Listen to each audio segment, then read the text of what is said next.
Javier, y muchas gracias en nombre tuyo a todos los organizadores. La verdad es que yo agradezco enormemente la generación de estos espacios. Nosotros desde el Instituto de Derecho de la Salud, como vos decías, formás parte y también te agradezco eso, venimos trabajando y sosteniendo desde hace mucho tiempo esta necesidad de tender puentes entre la medicina y el derecho. Son dos actividades que no pueden de ninguna manera seguir estando no separadas, pero con la distancia que todavía hoy tenemos entre las dos. Tenemos que seguir trabajando juntos. La convocatoria era para hablar de los aspectos legales de la emergencia médica.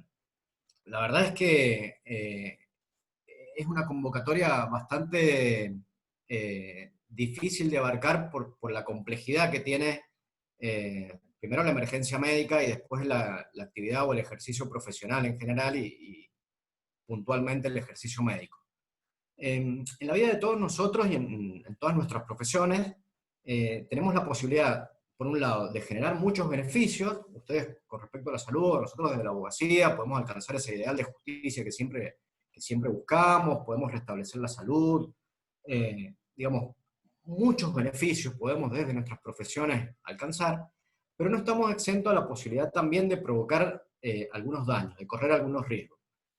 Y son esas situaciones de provocar riesgo, esas posibilidades, aunque mínimas, aunque todos hagamos el esfuerzo de no caer ahí, las que generan de alguna manera nuestra esfera de responsabilidad. ¿Mm? Y así como un ingeniero, por ejemplo, puede por un error provocar una caída de un edificio, un arquitecto naval también puede provocar el hundimiento de un barco. Bueno, con nosotros pasa lo mismo. En mi caso puedo provocar alcanzar la justicia o si me equivoco no alcanzarla. ¿Eh? En todas las profesiones en general, digo, pasa lo mismo. Nosotros hoy con este desarrollo de la pandemia, la verdad es que para los que somos por ahí más jóvenes, es una situación absolutamente desconocida, totalmente alcanzable hasta ahora solo por la teoría, por los libros, por la historia. ¿Ah? Ninguno de nosotros teníamos vivido, digamos, de manera personal una situación como esta. Y en lo que tiene que ver con el ejercicio legal de la medicina, uno nunca se preparó, por lo menos en estas latitudes, y para una situación de esta magnitud. Entonces siempre, cuando hablábamos de ese ámbito de responsabilidad profesional, siempre lo acotábamos o lo pensábamos acotado al campo o al espacio de la relación médico-paciente. Para nosotros, para los abogados, el espacio de la responsabilidad médica o de la actividad médica estaba un poco acotado, en general, con más o menos matices, pero la relación médico-paciente. ¿No? Y en ese campo nosotros pensábamos y debatíamos y discutíamos los derechos y deberes que surgían para ambas partes, para ustedes los médicos, para los pacientes, digamos. En ese ámbito nosotros nos movíamos, esos eran nuestros límites espaciales cuando pensábamos la actividad médica, la actividad profesional. Ese era nuestro ámbito de discusión normal. Pero hoy, la coyuntura especial y el desarrollo de esta pandemia nos hace tener que pensar un campo de actuación bastante más amplio que esa clásica relación médico-paciente, ¿eh? que ese espacio más íntimo, digamos, del médico y el paciente. Y así como nosotros estamos aprendiendo en el derecho a prueba y error, redefiniendo muchas de las medidas y de las discusiones y de los institutos que nosotros tenemos, se ha visto también que en la medicina se está aprendiendo día a día, que la política está aprendiendo día a día, que los medios de comunicación están aprendiendo día a día. ¿Eh? Así que este es una cuestión que nos atraviesa a todos como sociedad, digamos, más allá de las perspectivas que cada uno tenemos. Y en esa complejidad, en esa suma de complejidades que nos trae esta pandemia, yo voy a tratar de en algunos minutos, los abogados siempre hablamos un poco complejo y yo encima tengo una perspectiva más humana, hablo poco de artículos y de leyes y hablo un poco más de conceptos que tienen que ver con la justicia o con el ideal de justicia. Así que por ahí les voy a pedir la paciencia necesaria, si no entienden alguna idea o algún concepto, que me detengan y lo seguimos conversando porque es interesante que tomemos algunas ideas y las comprendamos cabalmente. Entonces, en ese sentido yo les decía que tengo ese interés de dejarles dos o tres ideas centrales con respecto a la actividad médica, sobre todo en este contexto de emergencia, como es la pandemia. Y así voy a esquematizarles un poquito en qué me voy a basar. Del derecho civil, recién hablaba de esas responsabilidades que teníamos en el ámbito profesional. Bueno, nosotros como profesionales tenemos muchos tipos de responsabilidad, muchos niveles de responsabilidad. Básicamente tenemos la responsabilidad civil por un lado y la responsabilidad penal por otro. Pero hay también responsabilidades administrativas, políticas, si somos funcionarios, digamos, tenemos una canasta demasiado grande de tipos de responsabilidad. Pero me parece que hoy, si nosotros vamos a abordar los aspectos legales de una emergencia médica, básicamente no podemos dejar de lado nuestra responsabilidad civil y nuestra responsabilidad penal. Es el tema que hoy todos estamos discutiendo. Y del derecho civil yo voy a tratar particularmente un instituto que se llama el deber de prevención del daño, o el principio de prevención del daño, que me parece que es un instituto de los más importantes y un instituto que todos los profesionales debemos conocer, porque no es de los más conocidos, es relativamente moderno en nuestro Código Civil y puede configurar responsabilidad civil si no actuamos conforme a sus principios. Y por otro lado voy a tratar del derecho penal, porque bueno, el Poder Ejecutivo Nacional trajo a la discusión el derecho penal, cuando en los decretos de emergencia sanitaria acude para el cumplimiento de las medidas que se vayan a disponer en ese marco, la aplicación de acciones típicamente de delitos penales. Y luego de tratar estas dos cosas, les voy a comentar lo que para mí es una mirada importante sobre la criminalización de los contagios. Y les voy a comentar un caso que ya viene sucediendo en el mundo, más allá de lo que hoy estamos viendo con respecto a COVID. Así que este va a ser un poco el esquema de mi breve exposición. ¿Vamos bien hasta ahí? ¿Me escuchan bien todo?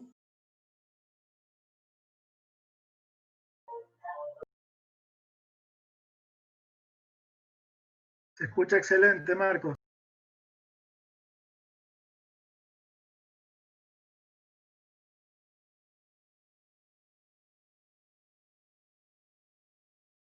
Ha quedado silenciado tu micrófono, Marcos. Abrilo de vuelta. ¿Ahí? ¿Me escuchan? Ahora sí, ahora sí. Perfecto. Bueno, decía que es importante contextualizar estas dos cuestiones que íbamos a tratar en el momento que nosotros estamos hoy de emergencia sanitaria. Cuando uno va a un libro clásico de emergencia sanitaria, se describe la emergencia sanitaria como un hecho imprevisto, imprevisible, que provoca daños a los individuos, a las sociedades de tal magnitud que se ve afectada de alguna manera el curso normal de las actividades, la normalidad, por usar una palabra que hoy está mal puesta de moda. Y en ese concepto de hecho imprevisto, que genera una modificación de nuestra vida normal, uno puede ubicar desde un terremoto hasta una guerra nuclear y obviamente esta pandemia de COVID. Y ahí, cuando uno trata de ponerse en contexto de qué estamos hablando con esta pandemia, y mientras a todos pareciera habernos tomado por sorpresa, a uno por ahí que tiene un espíritu más de búsqueda histórica, apenas andamos por esa búsqueda histórica de qué son las epidemias, nos damos cuenta que, bueno, obviamente, como ustedes mejor sabrán que nosotros los abogados, las epidemias, los brotes epidémicos de enfermedades infecciosas o las pandemias han existido siempre. Y ahí podemos mencionar a la H1N1 de 1918, la H2N2 del 57, por mencionar algunas de las que fueron quizás más importantes a la historia. H1N1 hace poco, en el 2009, en México. Y ahí, sí o sí, nosotros tenemos que cuestionarnos cuando nos estamos poniendo en contexto de por qué vamos a revisar nuestra actividad profesional, nos tenemos que cuestionar si ese brote de enfermedades infecciosas sigue siendo algo totalmente imprevisto para el campo de la salud. Obviamente nosotros sabemos que no podemos prever una fecha de inicio, pero sí podemos estar listos porque sabemos que, según dicen algunos especialistas, las epidemias, por las cuestiones ambientales, bueno, por un cúmulo de otras cuestiones que no tienen que ver directamente con el tema salud, van a ser los nuevos problemas urgentes de la salud pública. Entonces eso nos hace cuestionarnos sobre todo nuestras perspectivas sobre los brotes epidémicos. ¿Eh? Y ese cuestionamiento que nosotros hacemos sobre los brotes epidémicos nos lleva a cuestionarnos desde lo jurídico, o nos debería llevar, creo yo, y es una invitación que hago, a cuestionar sobre la relevancia que nosotros le damos a las acciones previas al brote epidémico. ¿Mm? Cuando uno analiza la situación en el mundo, son muy pocos los países que han dado algún tipo o que se han visto mejor parados, digamos, por la relevancia que le daban a las acciones previas, como entrenamiento, la infraestructura, la organización, el desarrollo de un marco jurídico adecuado que permita la actuación rápida y eficaz contra un brote epidémico, la capacidad que teníamos de tejer redes de contención en el acaecimiento de los riesgos. A muchos países nos ha tomado casi completamente aislados entre instituciones. Quisimos aplicar lo telemático, digamos, las TICs, y todavía no podemos. O sea, nos ha encontrado en una situación bastante compleja. ¿Mm? Esto para ponernos un poco en contexto. Yo hace unos años estaba en un viaje que hice a la UNAM. Encontré un libro chiquitito sobre emergencia sanitaria. Un librito me llamó la atención, todavía no sé por qué. Y en ese librito, que lo terminé comprando, un librito de 120 páginas, un grupo de investigadores había recopilado toda la experiencia que tuvo México en el brote del 2009 de H1N1, desde diferentes perspectivas, y diferentes profesiones. La cuestión demográfica, las consecuencias laborales, socioeconómicas, la criminalización del contagio, la comunicación de riesgo, las responsabilidades de profesionales, de funcionarios, de instituciones. Y cuando en los primeros días de febrero se instala, digamos, mundialmente, o con más fuerza se instala el tema COVID, obviamente fui y saqué de mi biblioteca ese libro que sabía que tenía, y en esa relectura que hice, puesta en contexto, nuevamente, porque yo cuando lo leí no había tomado dimensión de lo que era una pandemia, entendí que uno de los problemas centrales que nosotros podíamos tener, más allá de las cuestiones macro, como la economía, o las cuestiones grandes y culturales de la salud y las cuestiones laborales y todo, era que para países como el nuestro, la cuestión, además de cómo íbamos a resolver y cómo íbamos a tratar todos esos problemas, el problema, en definitiva, era cómo íbamos a ser capaces de mantener los detalles. Cuando yo digo mantener los detalles, estoy hablando de cómo íbamos a ser capaces de hacer bien las cosas simples, los detallitos, los chiquititos. ¿Cómo íbamos a hacer nosotros para que no habíamos podido todavía solucionar esa capacidad de hacer bien lo chiquito? ¿Cómo íbamos a poder solucionar lo grande? Entonces ahí se me viene todo lo que uno viene incorporando con el derecho de la salud, que es una rama nueva todavía del derecho. Y se me viene a mí un problema de perspectiva. O sea, nosotros los profesionales, hablo en general, pensamos que podemos solucionar todo desde nuestra perspectiva. Entonces los abogados creemos que la solución son las leyes. En la medicina, y repito, hablo en general, en la medicina se supone o se pretende solucionar todo solamente con medicina, los economistas con economía, los jueces con sentencias, la política con política, la prensa con información, y así puedo seguir dando cientos de ejemplos. Y COVID nos ha mostrado que en el mundo se ha dado una especie de hipertrofia de esas tendencias, esos arrojos individuales de cada perspectiva. Más leyes, más medicamentos, más penetración de la política, más participación de los órganos judiciales en cuestiones que eran netamente médicas o epidemiológicas, más información de la prensa. Bueno, COVID nos ha enseñado que esto aparentemente no funciona así. Nosotros repetimos siempre que podemos que desde el derecho de la salud necesitamos un derecho que atraviese con todo su enfoque la cuestión. ¿eh? Pero también implica que los operadores de ese derecho comprendamos la complejidad, y que esa complejidad sea iluminada por otros saberes, por otras profesiones, por otras perspectivas. Nosotros pretendemos hacer que el trabajo interdisciplinario sea un estándar. ¿Y por qué hago toda esta introducción para hablar de lo que son los aspectos legales de nuestra actividad profesional? Porque nosotros, como les digo, estamos hablando de una situación sumamente compleja. Y a esa complejidad, que nos trae un brote epidémico, una pandemia, tal como lo determinó la Organización Mundial de la Salud, nos es imposible abordarlo desde una sola perspectiva. Necesitamos poder abordarlo desde la interdisciplina, desde diferentes miradas, desde diferentes saberes. Y esto ya van a ver cómo al final, cuando termine yo mi exposición, van a poder seguir a lo mejor este hilo y van a poder entender por qué hago esta introducción para hablar de la responsabilidad profesional. Y acá hay dos discusiones que yo quiero introducirme de lleno y discusiones que no podemos de ninguna manera eludir. No tenemos que tener miedo ni sopesarnos por tener que darnos discusiones que son necesarias, digo. Son discusiones que necesitamos poder darnos para poder avanzar.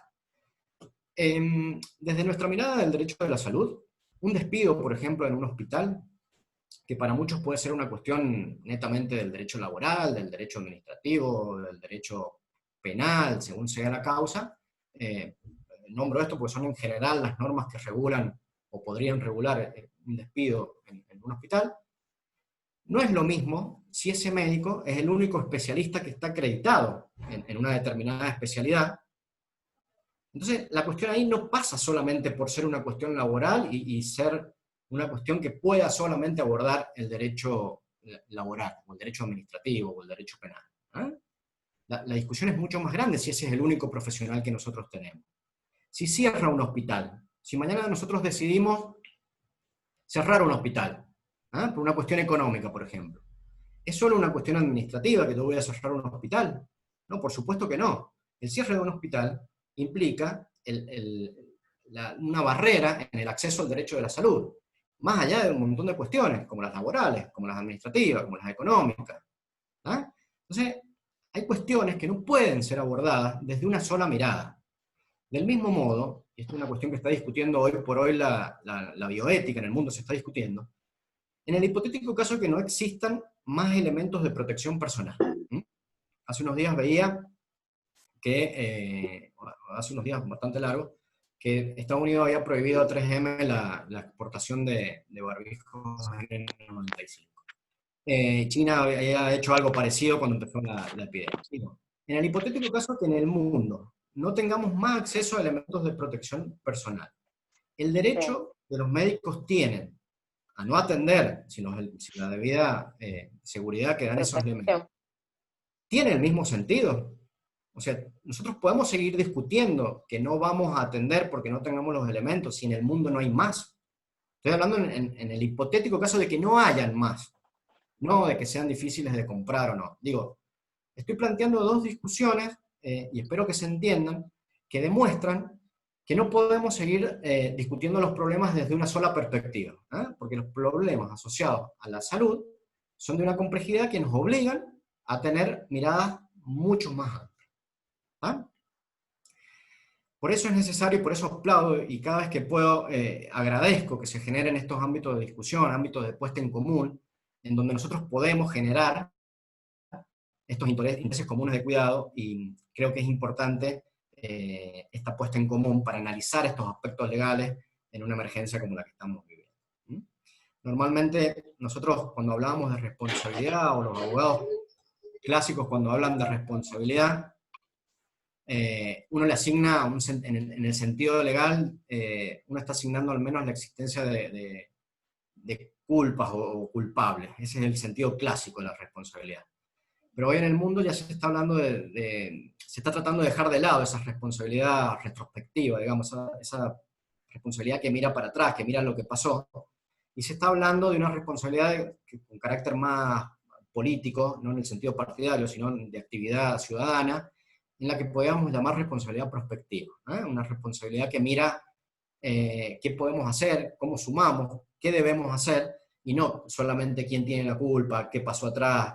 ¿Ah? Una responsabilidad que busca salida, ¿no? Busca camino por andar y no caminos recorridos. ¿Mm?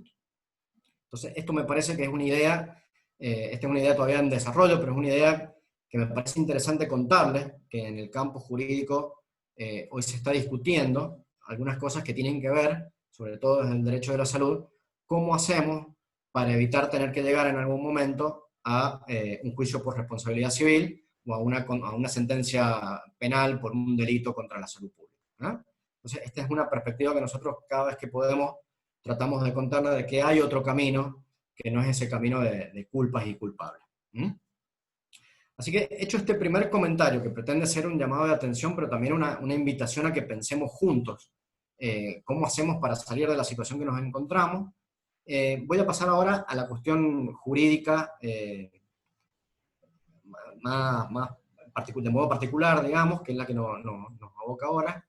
Y en ese sentido, voy a comentarles primero dos cuestiones para ver, para que veamos dónde estamos parados hoy con respecto a la cuestión jurídica dentro del marco de la emergencia sanitaria. Los decretos de necesidad y urgencia que se dictaron, básicamente dos. A mí me gusta mucho hablar de números, pero bueno, si alguno después quiere los números de los decretos y la normativa, le paso algo a Javier para que ustedes tengan algo más armado. Básicamente con los decretos de necesidad y urgencia, donde se decreta, se amplía la emergencia sanitaria por el impacto que tiene COVID, se establecen dos obligaciones legales generales, o sea, dos obligaciones legales para todos. No importa la condición, ni la función, ni la profesión, ni el cargo que tengamos. Dos obligaciones legales para todos.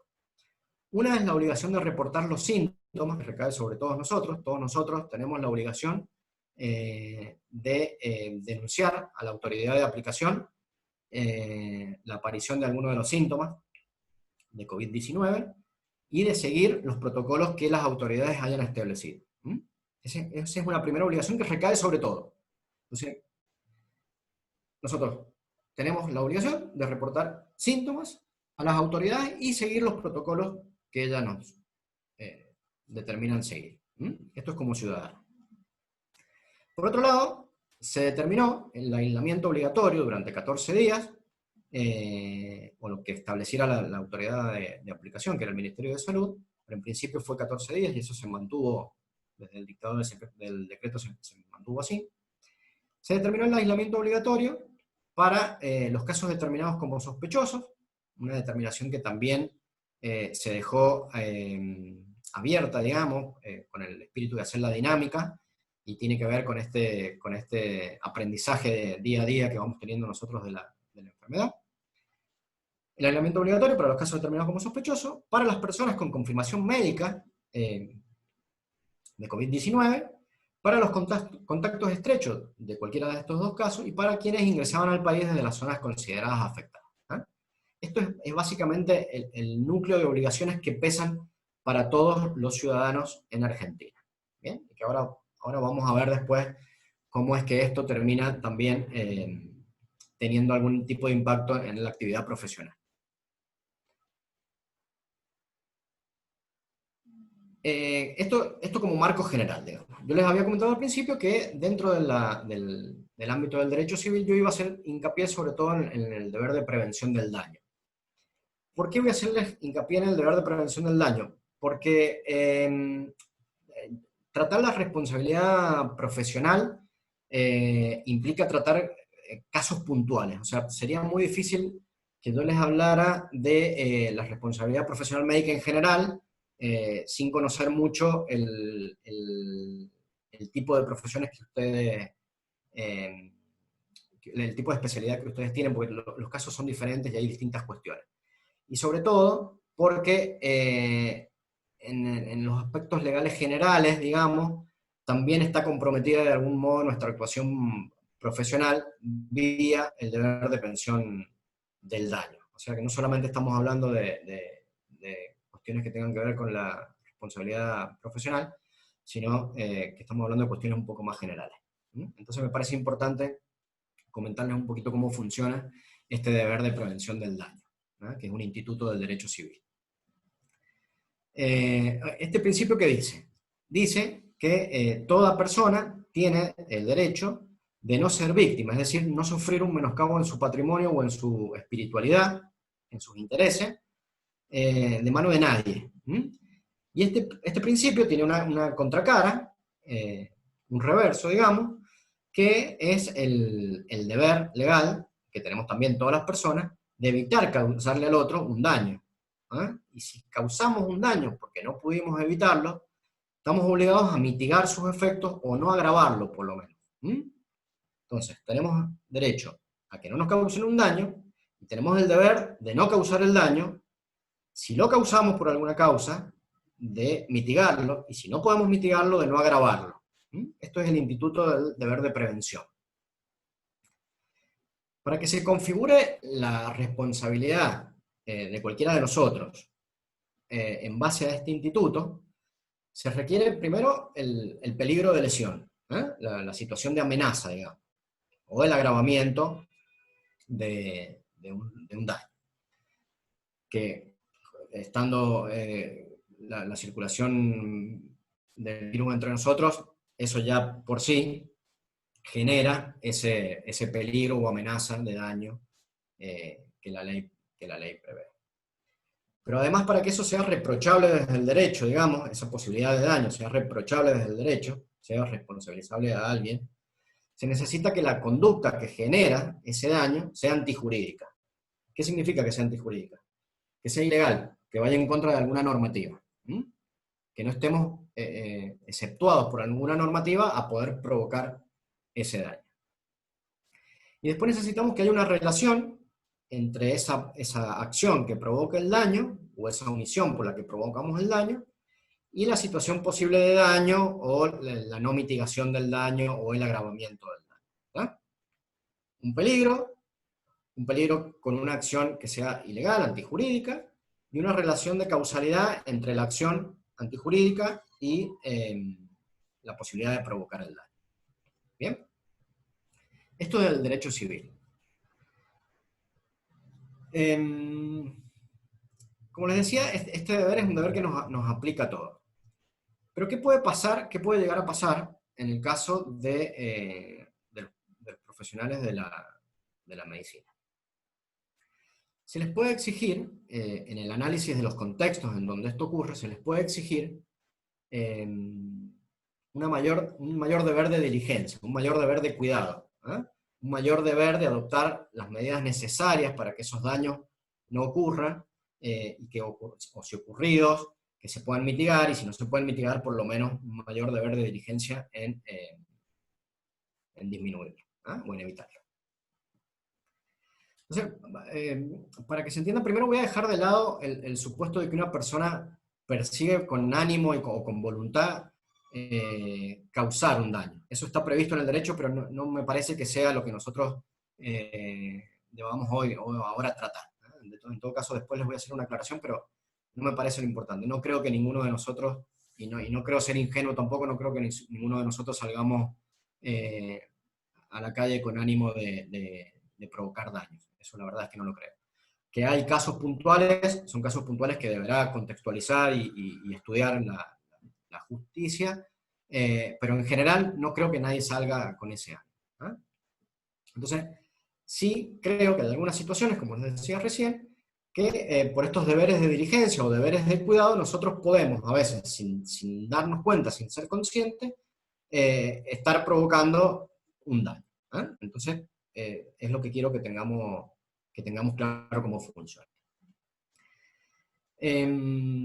Entonces les decía que jurídicamente, en el análisis que va a ser jurídico el juez, va a ser un análisis contextual, digamos, y circunstanciado, para tratar de establecer, según sea el agente de que se trate, cuál era la diligencia o el debido cuidado que debía proveer. ¿Qué quiero decir con esto? Obviamente que, por ejemplo, en el caso de un edificio que se cae, el maestro mayor de obras no le podemos pedir el mismo deber de cuidado o la misma diligencia profesional que se le puede pedir, por ejemplo, al arquitecto o al ingeniero que diseñaron el edificio. Con lo cual, al ser profesionales, al suponerse nuestra capacidad para ejercer alguna determinada profesión, se nos va a exigir, obviamente, un mayor deber de cuidado, ¿eh? Se nos va a poner en contexto como una persona con mayor conocimiento.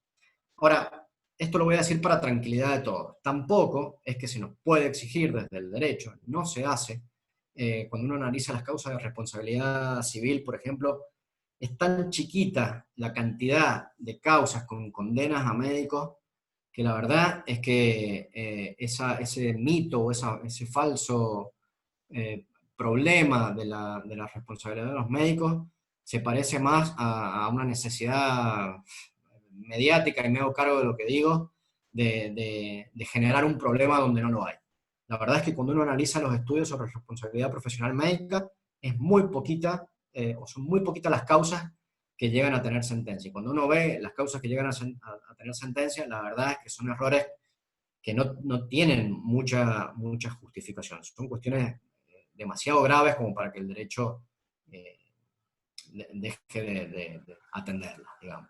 Con lo cual, la actuación normal de la profesión médica ya nos exime de algunos supuestos de responsabilidad. A ver, les decía esto. Nosotros no podemos llegar al extremo de utilizar o de pensar que cualquier pequeña omisión o cualquier déficit en nuestra actividad profesional, sobre todo teniendo en cuenta la tecnificación de la medicina y sobre todo en un contexto de emergencia como el que nos encontramos, sería ilógico pensar que ese mínimo déficit, que ese mínimo error, que esa mínima cuestión que no pudimos atender sea suficiente o tenga la entidad suficiente como para crear un supuesto de responsabilidad. Ahí también la justicia tiene que hacer una necesaria contextualización de las situaciones que vive la medicina, que vivimos los profesionales, que vivimos sobre todo los seres humanos, y no actuar en base a conjeturas o en base a cuestiones que son de difícil cumplimiento.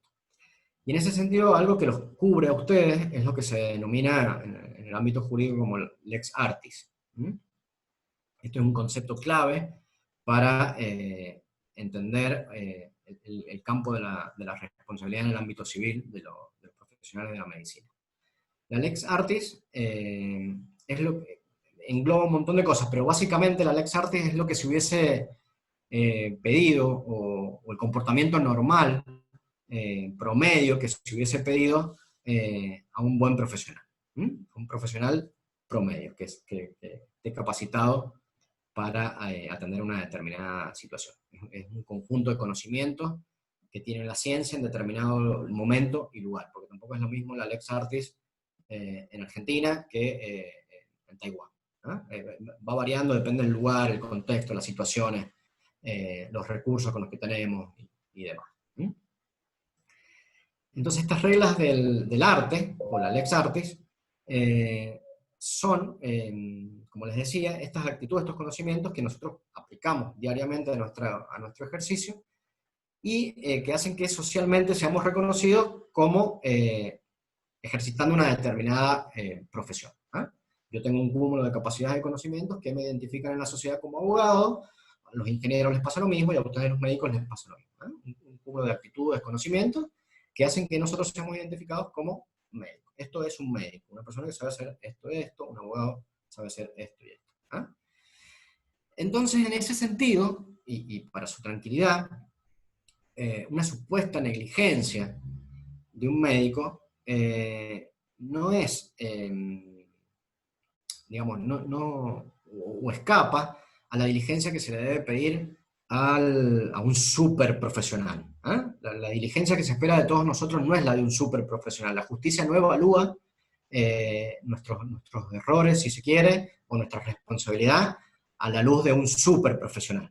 Eso sería imposible. Pero sí se nos analiza, sí se nos circunscribe y sí se nos contextualiza cuando se va a evaluar nuestra responsabilidad profesional, dentro del marco de lo que se hubiese esperado de un profesional promedio. ¿Ah? Dicho esto, y para llevar un poco de tranquilidad, con cumplir la normativa que se nos indique, con cumplir los procedimientos técnicos que la ciencia médica implica, con estar capacitados lo más que se pueda, aunque es imposible para todas las profesiones, es imposible una capacitación constante y completa de toda la ciencia, pero con tener una actitud que implique cumplir las normas, que implique estar capacitado, capacitarse, y esto haga nuestra tarea normal, es muy difícil que nosotros podamos ser responsabilizados. Estamos hablando siempre dentro del campo del ámbito civil. Entonces, para llevar un poco de tranquilidad, que sé que la discusión por ahí en redes sociales y de algunas de las preguntas que ustedes me han hecho y de haber hablado con algunos médicos que no tienen posibilidad de contactar, hay un cierto sentimiento de dudas con respecto a qué hago o cómo hago para defenderme de algo. O sea, la verdad es que la mejor defensa que hoy por hoy tiene un médico es esto que les estoy diciendo. Cumplir con lo que normalmente se esperaría de un buen médico. Nadie, ni desde la justicia, los va a evaluar bajo la luz de un supermédico, que no existe. Entonces, esto para llevar un poco de tranquilidad. En una época en que es muy difícil pedir tranquilidad. Pero bueno, esto es en materia, entonces decíamos, en materia civil. Y en materia civil, recordemos que la responsabilidad tiene clásicamente el fin de resarcir los daños. Eso era clásicamente, o sea, nosotros provocábamos un daño y esa reparación del daño era a través de un resarcimiento económico, más que nada. Eso es el ámbito civil. Pero últimamente ha surgido con fuerza esta figura de la prevención del daño, que lo que trata es no de reparar el daño, sino de evitarlo. Entonces hoy también tenemos que sumarle esta posibilidad o esta perspectiva de tratar de evitar al máximo esta provocación de daños, teniendo en cuenta en una probable, aunque mínima, repito, posibilidad de ser, de entrar dentro del ámbito de la responsabilidad civil. Dicho esto, voy a contarles ahora, vamos a pasar al ámbito penal. Yo les dije que íbamos a hablar de la responsabilidad civil y la responsabilidad penal. Y en materia penal, nosotros en Argentina tenemos, bueno, como ustedes lo sabrán, el Código Penal, en donde se establecen conductas prohibidas en función de proteger ciertos bienes jurídicos. Esa es la función del Código Penal. Establecer qué conductas no se pueden realizar para proteger algunos bienes jurídicos. Por ejemplo, en el delito de homicidio se protege la vida, en el delito de robo o de hurto se protege la propiedad, etc. Y en los delitos contra la salud pública, que son los que actualmente han tomado espacio entre nosotros, se protege la salud pública, como bien adelanta la propia denominación. Entonces, primero me parece interesante que entendamos o partir de una noción de qué es la salud pública.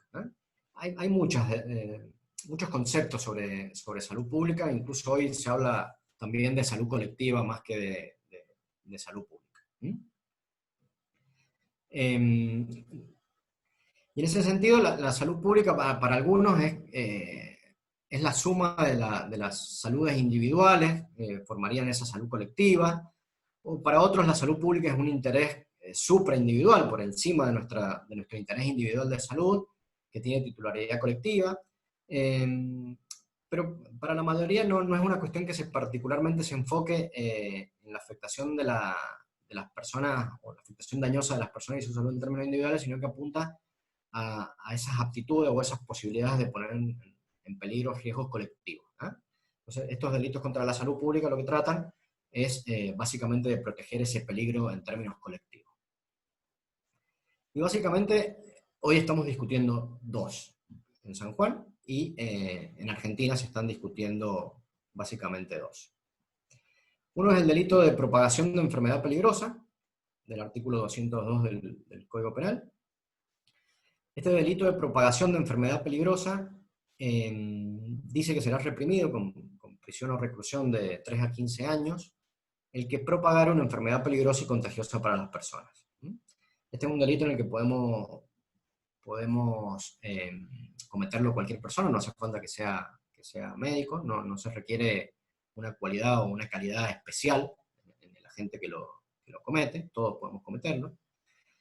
Y es un delito obviamente con pena privativa de libertad, reclusión o prisión, aunque en la práctica esto es una cuestión técnica, pero no hay, la reclusión casi no se aplica por inconstitucional, pero son penas privativas o existe la posibilidad de una pena privativa de libertad. ¿Cuándo se configura este delito? Y esta es la parte importante que todos tenemos que entender. ¿Cuándo se configura este delito? Cuando se propaga la enfermedad, cuando se extiende, cuando se reproduce, que no es lo mismo que contagiar. Hay una finita línea entre la propagación de la enfermedad y el contagio de la enfermedad. Para este delito es suficiente que se lleven a cabo acciones u omisiones, hacer algo o no hacer algo, que puedan efectivamente o que tengan la capacidad de propagar la enfermedad. Y que puede incluir o no el hecho después de contagiar la enfermedad. Y ahí ya será otra situación. Pero para el delito de propagación de enfermedad peligrosa no hace falta que haya, en principio, un contagio. ¿Por qué es importante? Porque lo que se castiga o lo que trata de castigar el derecho penal es la generación del riesgo, de ese riesgo de poner a otros miembros de la sociedad, que no sabemos quiénes son, en la posibilidad de ser contagiados de, en este caso, una enfermedad como COVID. Entonces, ese riesgo concreto permite considerar que se trata de un delito de peligro. Esto lo ha entendido también la jurisprudencia. ¿Qué quiere decir que es un delito de peligro? Que la sola existencia de la posibilidad de contagiar hace posible la aplicación del tipo penal. Esto es lo que le decía recién, que no hace falta el contagio, sino solamente la posibilidad de poner en peligro. Y es una medida, ¿y por qué se nos exige en esta medida el efectivo contagio, o un resultado específico? Porque lo que se trata de hacer con esto es evitar cualquier acción o omisión que pueda poner en peligro a la salud pública. Para que este delito se pueda configurar, es necesario que nosotros, en principio es necesario que nosotros sepamos que estamos cumpliendo una orden y que estamos propagando una enfermedad que resulta peligrosa y contagiosa para terceros. Es un delito doloso, hace falta que nosotros sepamos lo que estamos haciendo. Pero también hay un espacio un poco más chico dentro de este delito que está reservado a la imprudencia, a la negligencia o a la impericia en el arte o la profesión, o la inobservancia de reglamentos u ordenanzas, dentro de este contexto de propagación de enfermedades que también pueden hacernos partícipes, en este caso, de multas. Veo, ¿se escucha? ¿Me ponen ahí que no se escucha?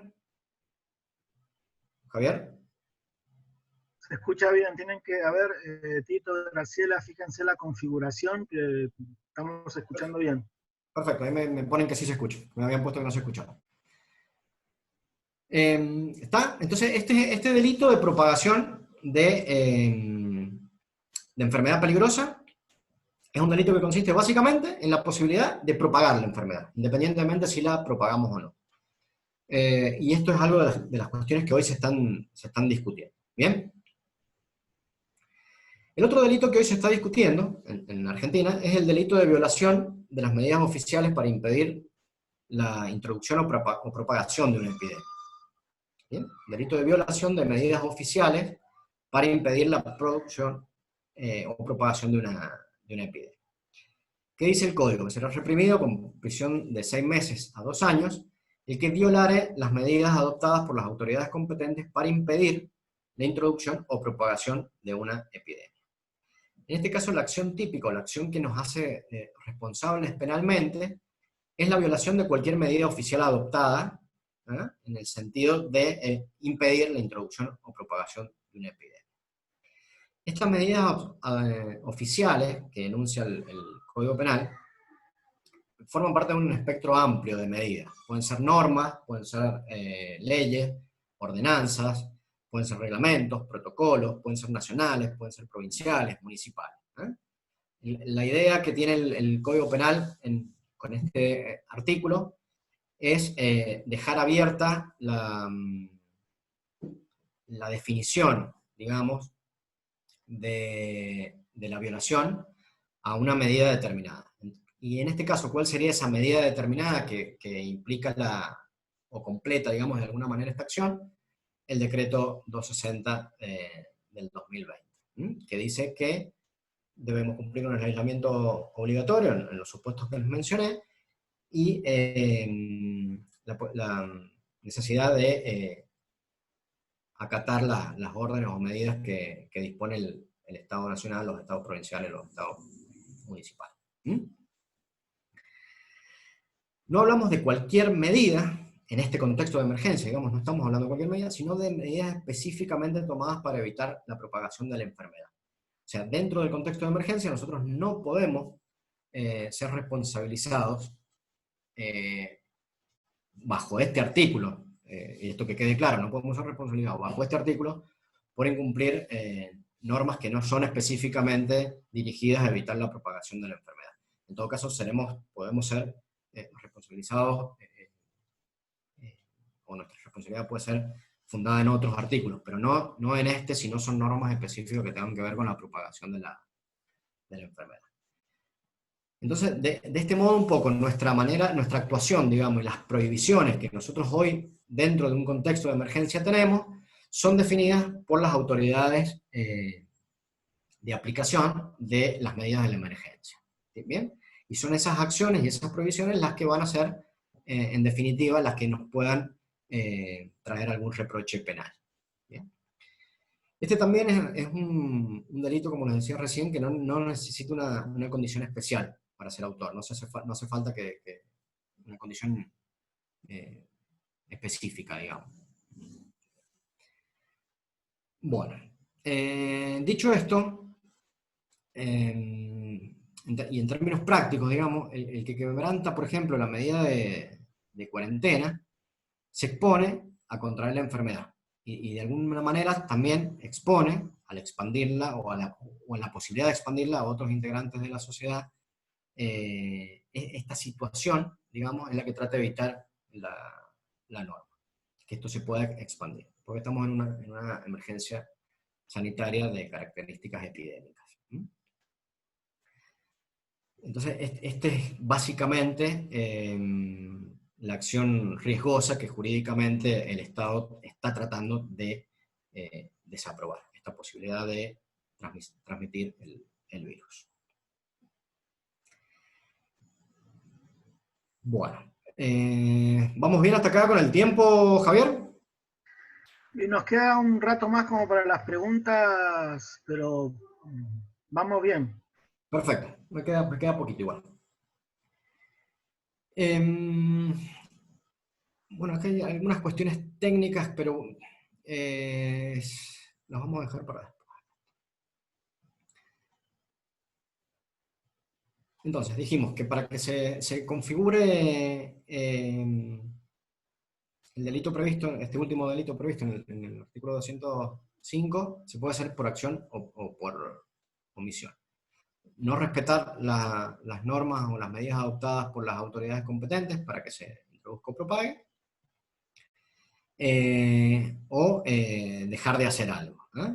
Y acá también vamos a ver que para la mayoría de la doctrina del derecho penal también es un delito de peligro. O sea, no hace falta que se termine por configurar el contagio, sino solamente que se configure la infracción a las medidas adoptadas por las autoridades competentes.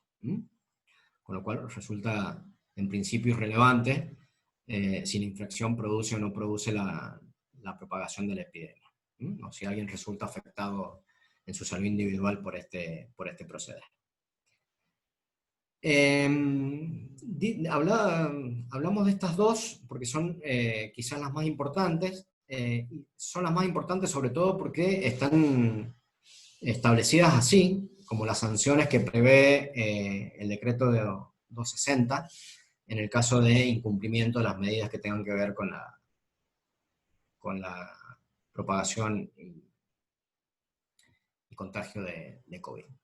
Pero también hay otra obligación que está en el artículo 7 también del decreto, que no está siendo tan mencionada, pero también es importante y configuraría, en el caso de ustedes, configuraría una situación de responsabilidad, que es la obligación de denunciar. En el artículo 7 del decreto 260, que habla, el artículo 7 habla respecto de la prohibición de romper el aislamiento obligatorio. Se establece la obligatoriedad de denunciar en caso de que se verifique el incumplimiento de esas medidas de aislamiento, y esa obligatoriedad de denuncia recae en, según el artículo, funcionarios, personal de salud, autoridades escolares y autoridades en general. Por lo tanto, en principio, como dije recién, cualquiera podemos ser o terminar siendo autor del delito de violación de medidas contra epidemia. Existe en el DNU algunas medidas cuyo cumplimiento solo pesa sobre ciertos sujetos que son específicos, o que cumplen roles específicos. Por lo que para ser autor de esa modalidad, digamos, de incumplimiento, se requiere ser uno de los obligados por esa norma complementaria. En este caso, repito, funcionarios, personal de salud, autoridades escolares y autoridades en general.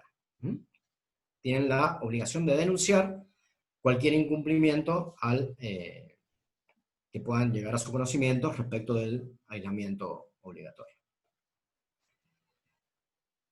Entonces, básicamente, dentro de lo que es el ámbito penal, estas son el marco de las responsabilidades que tenemos y de los delitos que en principio podrían sernos impuestos, digamos, desde el derecho penal.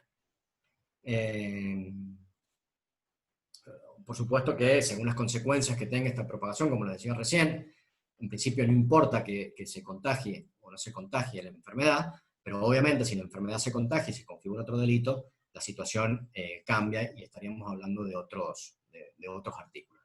Pero bueno, en principio, en el accionar diario es suficiente, creo, que conozcamos cuál es el marco dentro del derecho penal en el que podemos movernos sin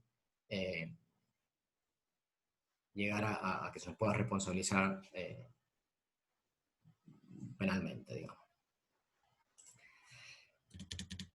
Les había comentado recién, y este es a modo de cierre, así vamos a las preguntas que veo que son bastantes, así que vamos a ver ahí, ir viendo ahí, vamos a elegir las comunes para que podamos avanzar. Yo les había comentado que iba a hablar de los aspectos que me parecían más importantes respecto a los ámbitos de responsabilidad civil y penal en materia de ejercicio de la medicina, sobre todo teniendo en cuenta la mirada actual de la pandemia, pero también les dije que les iba a ofrecer mi mirada o mi perspectiva sobre la criminalización del contagio y la protección de la salud pública. Si nosotros pudiésemos poner, o si yo hubiese podido hacer ahora una filmina para ilustrar esta idea, hubiese puesto de un lado la criminalización del contagio y del otro lado la protección de la salud pública, y en el medio una línea casi invisible.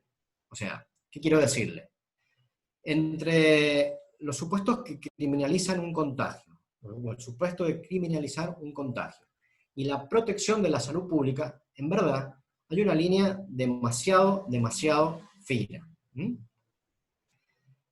La prevención resulta, sin lugar a dudas, el mejor de los remedios ante situaciones en las cuales podemos ver directa o indirectamente afectada a un número grande de personas, digamos. O sea, estoy absolutamente convencido, y como lo dije al principio, el trabajo grande y el trabajo importante que nosotros podemos hacer en todo esto es el que se hace antes de que el problema llegue ante nosotros. Para algunos, hoy se está discutiendo desde el mundo desde el ámbito jurídico, se los cuento, porque es una discusión que se está dando, y tiene que ver con las perspectivas. Para muchos, hubiese sido mejor que se utilice una figura preventiva o esta figura del deber de prevención, eh, o la aplicación de perspectivas que tienen que ver más con la prevención de los daños, porque dicen que opinan, en esta teoría, es en la teoría que yo me enrolo, digamos, que yo adopto, se cree que esto hubiese sido más fructífero para elegir ese camino coercitivo, ese camino de haber acudido al sistema penal como factor preventivo de propagación. Pero bueno, hoy con el diario del lunes es mucho más simple opinar, desde luego. Pero bueno, teníamos dos caminos, habían dos herramientas. Se tomó una, y en realidad no hay posibilidades tampoco de probar como si fuese en un laboratorio cuál de las dos herramientas hubiese sido mejor. Se acudió al derecho penal, como podría haberse acudido al derecho civil en esta función de prevención del daño, según opinan algunos expertos. Pero sea cual fuere la mejor opinión, que eso, como les decía, no podemos saberlo, existe esa delgada línea que divide la protección de la salud pública y esta postura que lastimosamente se está adoptando respecto de la criminalización del contagio. Y en esto tenemos que ser muy cautelosos todos. Por eso voy a contarles un caso que está ocurriendo y que ocurre, que es un caso real, que lleva un poco más de tiempo, y esto lo hago para tener un poco más de perspectiva y un poco más de materia de trabajo de campo, digamos, para poder evaluarlo. Y es el caso que ocurre y que está ocurriendo con el VIH. Cuyo contagio fue, y es todavía aún criminalizado en algunos lugares del mundo, incluso en nuestro país hace poco, no recuerdo cuántos años, pero hace pocos años, hubo un problema, una discusión grande en Mendoza,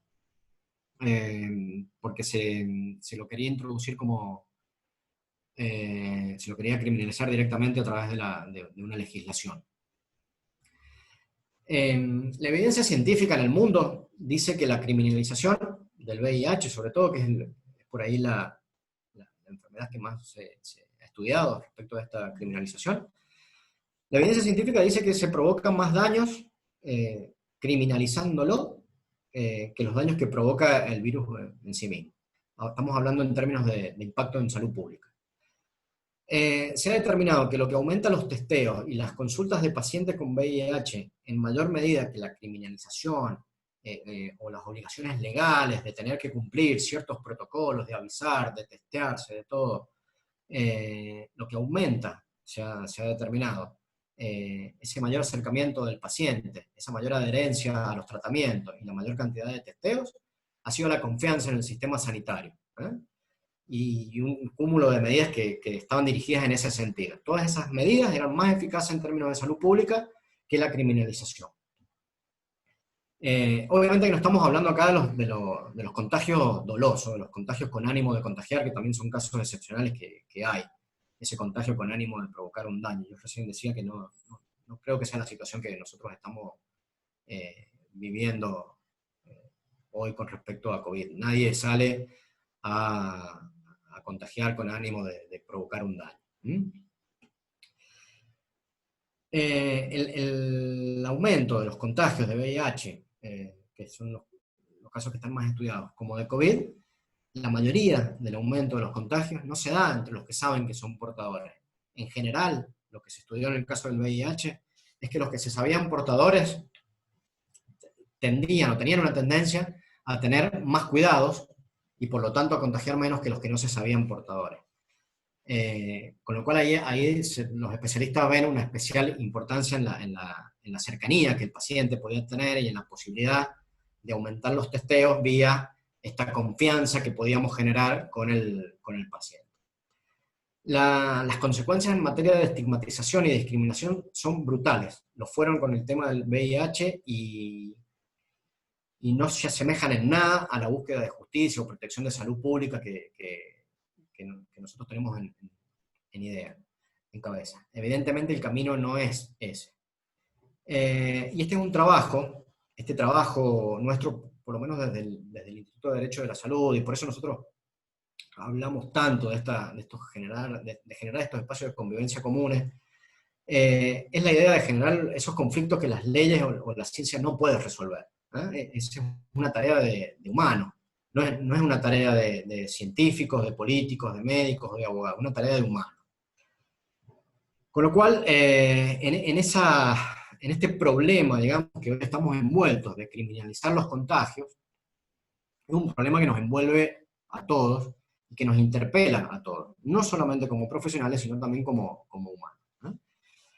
Y en esta discusión es inevitable, y también es nosotros desde el instituto, cada vez que podemos, y yo personalmente, que una de mis áreas de investigación es la comunicación de salud, en este ámbito hay una discusión en la que no podemos dejar de invitar también a los medios de información, ¿no? La construcción de mitos y creencias en la sociedad es parte de este problema. Cuando nosotros vemos por televisión que a los médicos les es prohibido entrar a sus edificios, cuando vemos que a los médicos pasamos de aplaudirlos a tirarles piedras, cuando pasamos de creer en médicos como héroes y pasan a ser culpables o delincuentes, nosotros acá evidentemente tenemos un gran problema. Y acá, en estas perspectivas que nosotros podemos aplicar y en este trabajo común que inevitablemente tenemos que hacer, creo que está la diferencia entre que nosotros podamos ofrecer flores o podamos tirar piedras. Así que bueno, les agradezco, espero haber sido claro, espero que se hayan entendido algunas de las cuestiones, y bueno, quedo abierto para las preguntas que Agarrate porque ahora vienen todas las preguntas, Marco. ahora viene la parte difícil. Ahora viene la parte difícil. Yo quería hacer una pregunta antes de pasar a las preguntas de todos los presentes. Vos recién hablabas del rol de los medios de comunicación. Nosotros tenemos, o sea, ¿hasta dónde, cuál es el límite, que a ver si puedo ser claro, entre la libertad de prensa y el daño hacia la comunidad? O sea, ¿está Sí, dentro bien. de la libertad de prensa decir, criminalizar un profesional? ¿Está dentro de la libertad de prensa decir el nombre de una persona infectada violando todo lo que respecta a la ética y al secreto profesional? ¿Está dentro de la libertad de prensa poder leer en radio un comunicado de una orden de detención de dos profesionales con el nombre, apellido, documento, domicilio? ¿Es legal, es libertad de prensa eso o no? Bueno, ahí vamos a varias cosas y espero que haya, que haya algún periodista para debatirlo. He tenido algunas posibilidades y me gusta debatirlo con los periodistas. La libertad de expresión, como todos los derechos, o como casi todos los derechos, y esto saco a la vida, que para mí es un derecho absoluto que no puede ser discutido, la libertad de expresión, como el resto de todos los derechos, tiene límites, digamos. Si bien la libertad de expresión es un derecho hoy considerado dentro de los derechos humanos, un derecho que todos tenemos, y que está bien que sea así, que nosotros podamos tener el derecho de acceder a la información, al derecho de emitir nuestras opiniones y no ser molestados por ellos, es un derecho que en algunas circunstancias, como por ejemplo la seguridad nacional o la salud, como el de hoy, es un derecho que puede ser limitado. ¿El tema cuál es? Que difícilmente alguien se anime a limitar el derecho de libertad de expresión en una época como esta. O sea, imagínate vos que si a alguien se le ocurre hoy decir, mira, vamos no hablo de limitar, pero digo, vamos a establecer el ejercicio del derecho a la libertad de expresión para evitar estas cuestiones discriminatorias, estigmatizantes, que también son derechos humanos, o sea que acá estamos hablando de una colisión entre dos derechos humanos. Si a alguien se le ocurre decir hoy, mira, vamos a discutir esto, imagínate que no sería nada bienvenido.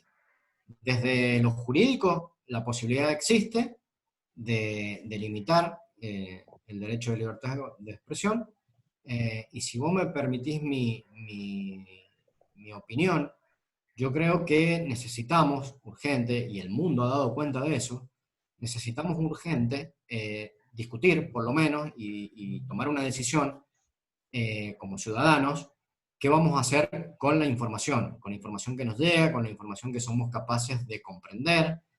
Acá tiene que ver mucho la alfabetización digital, la rápida llegada de las tecnologías digitales.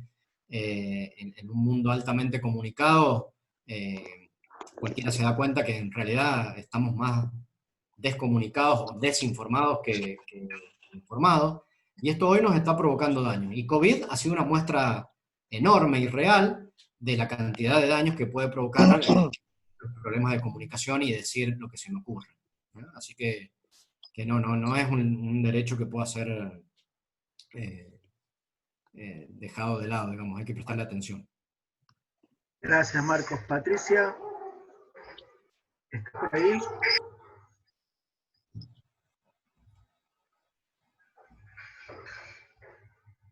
De paso, Marcos, Patricia,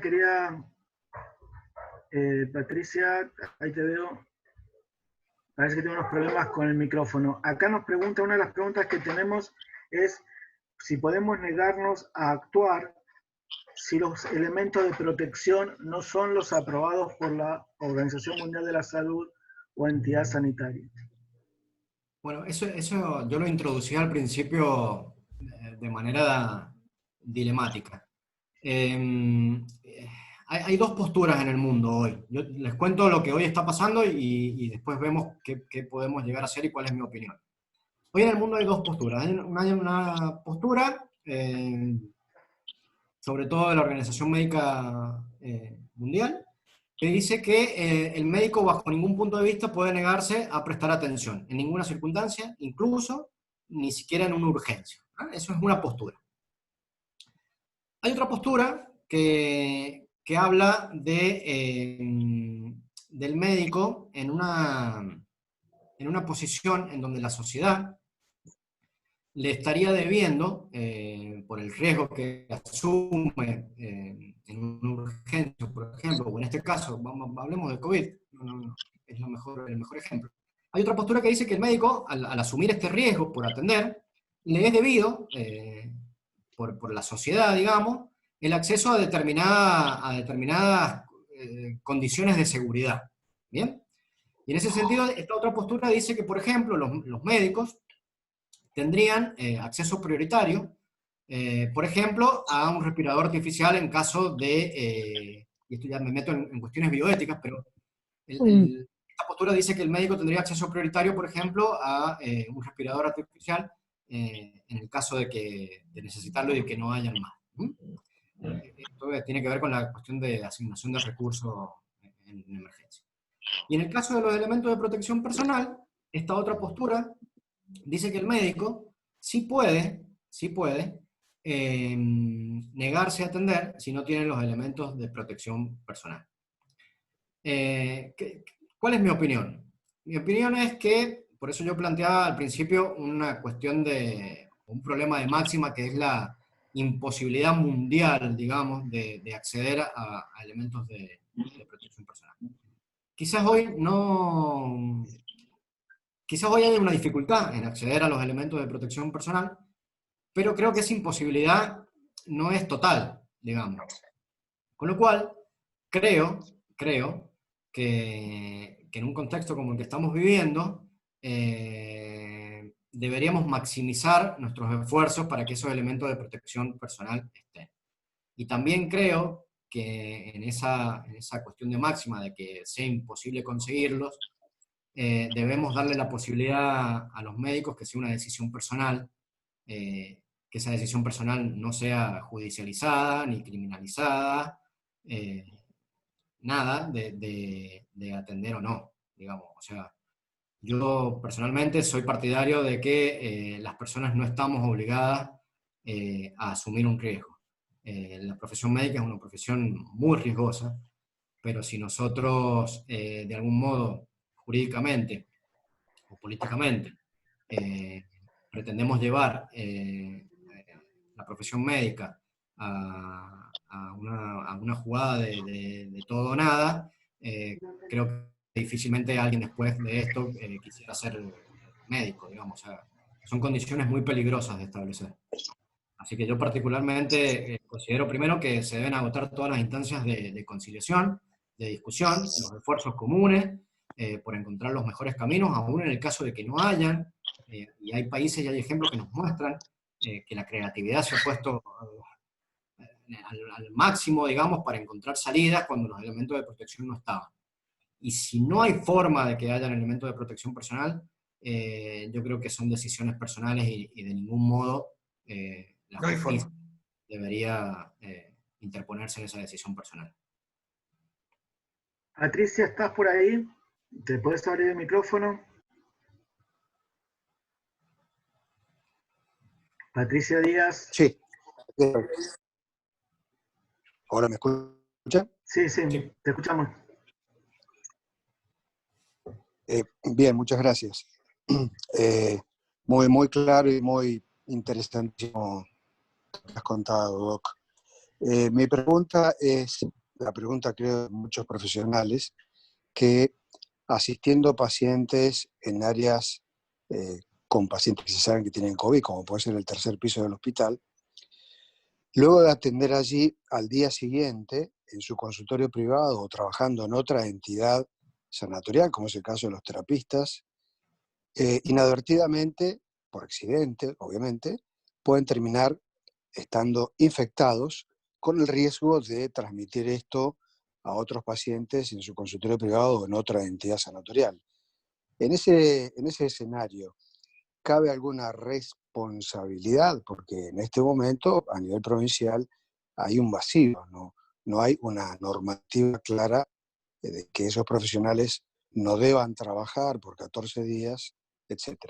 Entonces, la pregunta en concreto es si en ese escenario el profesional tendría alguna responsabilidad. Gracias. Perfecto, entendido. Mira, para analizar la responsabilidad, por eso yo cuando comenzaba, les comentaba que estos son aspectos generales, digamos. Para determinar la responsabilidad, los jueces hacen un análisis bastante más minucioso que esto que nosotros podemos estar hablando ahora. Hay miles de circunstancias y factores que pueden hacer cambiar la cuestión para un lado o para otro. Dicho esto, y no para escapar a la pregunta, lo que yo estoy viendo por ahí en los protocolos nacionales, o en los protocolos de otros países, es que lo que se trata de determinar es las posibilidades que tenga el personal sanitario al terminar su guardia, por ejemplo, las posibilidades que haya tenido de no haber podido cumplir el protocolo de bioseguridad, digamos. ¿Qué posibilidades tiene de haber fallado en la utilización, o porque no había, o porque no tenía disponible, o porque se utilizaron mal, o porque hubo algún error, o porque pasó alguna cuestión? Tratan de determinar cuál es la posibilidad de no haber podido cumplir acabadamente las medidas de bioseguridad. Y en ese sentido, si no se han podido cumplir en el protocolo nacional y en muchos protocolos que he tenido la oportunidad de estudiar, inmediatamente ese caso pasa a ser un caso sospechoso, lo que nosotros consideramos como un caso sospechoso. Con lo cual, inmediatamente pasa a ser obligadamente, o a tener que cumplir obligadamente el aislamiento. Esto en el caso de que nosotros seamos conscientes de que lo estamos haciendo, ¿bien? De que podamos advertir a tiempo de que lo estamos haciendo.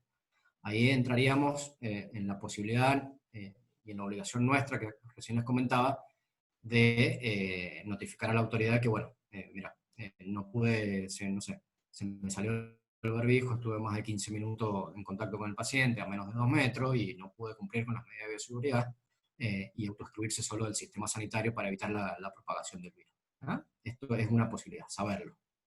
La otra posibilidad es no saberlo. Y dentro de la posibilidad de no saberlo, también se abre un abanico de posibilidades. No saberlo y haber actuado conforme la Lex Artis, o sea, haber hecho esto que yo les decía, haber hecho todo bien y no saber cómo me contagié. De hecho, hoy es muy difícil hacer una trazabilidad del virus. O sea, es muy difícil saber desde dónde nos contagiamos. Uno puede suponer desde dónde se contagió, pero la verdad es que es muy difícil. No, esto no es como un choque de un auto que si el abuelo no está atrás, me chocó el que venía por atrás. O sea, es mucho más simple. En el caso de la transmisión de un virus, es muy difícil establecer. Se puede establecer, pero bueno, depende de otros factores. Entonces ahí habría que ver, la responsabilidad funcionaría de acuerdo a las posibilidades de la justicia de determinar en qué condiciones se efectuó ese posible contagio. Así que, repito, en principio, si nosotros tenemos la posibilidad, o porque nos dimos cuenta, o porque no teníamos, o porque cualquier cuestión que nosotros somos conscientes de que no estamos cumpliendo las medidas de bioseguridad, la obligación legal es notificarlo a las autoridades. Y después la obligación personal, conforme al decreto nacional, es considerarse caso sospechoso y proceder al aislamiento. Y de no saberlo, y ahí es muy difícil que podamos hacer algo. No sé si quedó respondida la pregunta. O sea, a ver, creo que si uno, a ver, el punto es si somos imputables o no somos imputables como responsables de contagio. Por ahí hay otras preguntas del poliempleo, que todos laburamos en varios lugares, y que no está claro el hecho de si estás atendiendo pacientes, o sea, el simple hecho de atender pacientes no te transforma en un foco de contagio. No. Per se. No. Entonces, debería la justicia entender que hacemos las cosas bien y que no es la línea de contagio, no transformarnos en culpables solamente por atender pacientes contagiados o enfermos. Y me parece que por ahí apunta un poco la cuestión. Si uno, cuando hablamos de los protocolos, en todas las instituciones tenemos que tener un protocolo de entrada, un protocolo de salida, y por eso quiero invitar a Liliana, que estaba por ahí, que hizo un par de preguntas en el chat. Si podés abrir el micrófono, Leonel, le habilitas el micrófono a Liliana.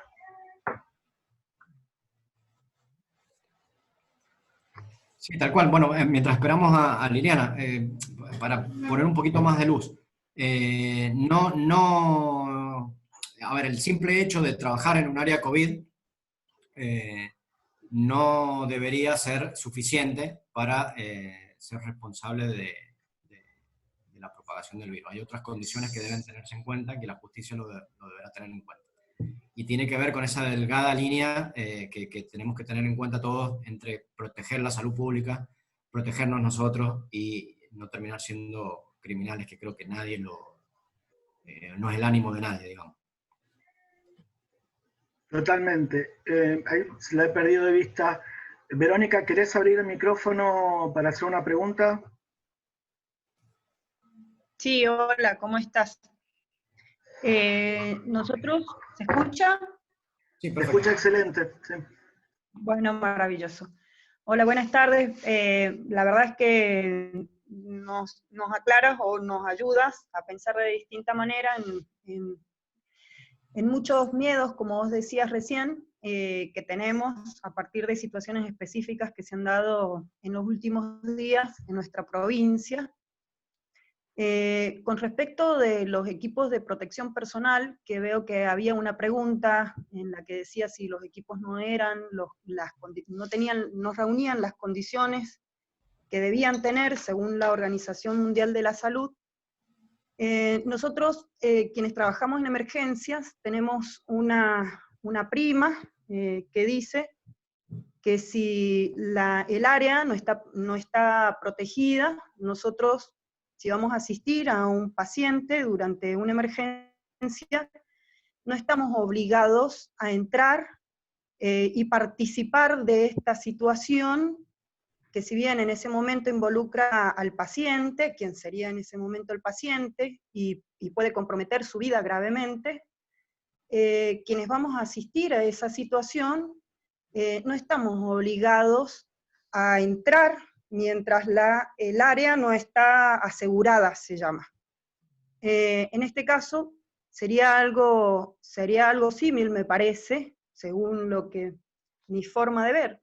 Por ahí estoy equivocada, pero si yo no tengo la seguridad de poder entrar en forma correcta para asistir a este paciente, ¿por qué voy a estar obligada a asistirlo en contra de lo que por regla dice que no se debe hacer?